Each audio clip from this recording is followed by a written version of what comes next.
Alam kong binago ka na ng problema sa buhay. Dumating na ba sa buhay mo ang eksena na nakita ka ng mga kakilala mo at sinabi niyang, "Uy, ang laki ng ipinagbago mo ah. Parang bagong tao ka na. Parang hindi na kita makilala ah."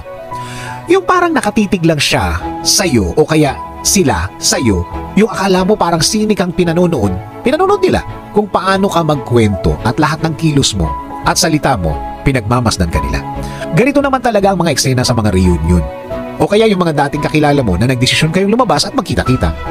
Kahit naman ang mga nakasama mo o kakilala mo tapos may bago kang nakita sa kanya, mababanggit mo yung ang mga linyang ganyan. Oo naman, lahat naman ay nagbabago. Binabago tayo ng buhay. Binabago tayo ng mga pangyayari na pinagdadaanan natin. Sinishape tayo ng lahat ng problemang dumadaan sa atin. At sana ang lahat ng ito ay positibo sa ating buhay.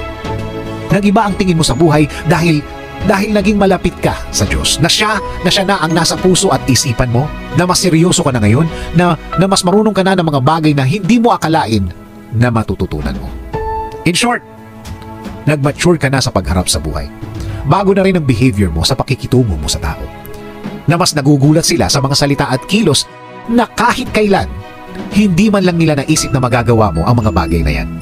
Na masasabi mo ang mga bagay na yan. At mapapasabi ka na lang sa iyong sarili na mabait talaga ang Diyos. Nakatayo ka pa rin. Okay ka pa rin. Napagdaanan mo na rin ang mga mahihirap na bahagi ng buhay. Na mas natuto ka ng magbigay sa Diyos ng mga problema na akala mo walang solusyon. Hayaan mo ang pagbabagong ito ay malaman ng mundo na ang lahat ay may capability na magbago. Gaano man ang tingin sa isang tao na hindi niya kayang magbago. Maging mensahe ito kahit online na pwedeng baguhin ng Diyos ang napaka-imposibleng baguhin dulot ng problemang dumadating sa ating buhay. Na malalaman nila na hindi ka bumigay at hindi ka bumitaw sa mga hamon. Sa kahit na anumang hamon ang dumating. Dahil may Diyos ka sa tabi mo na handang pakupain ang lahat, na kayang baguhin ang lahat kahit ang mga pinakagrabing problema.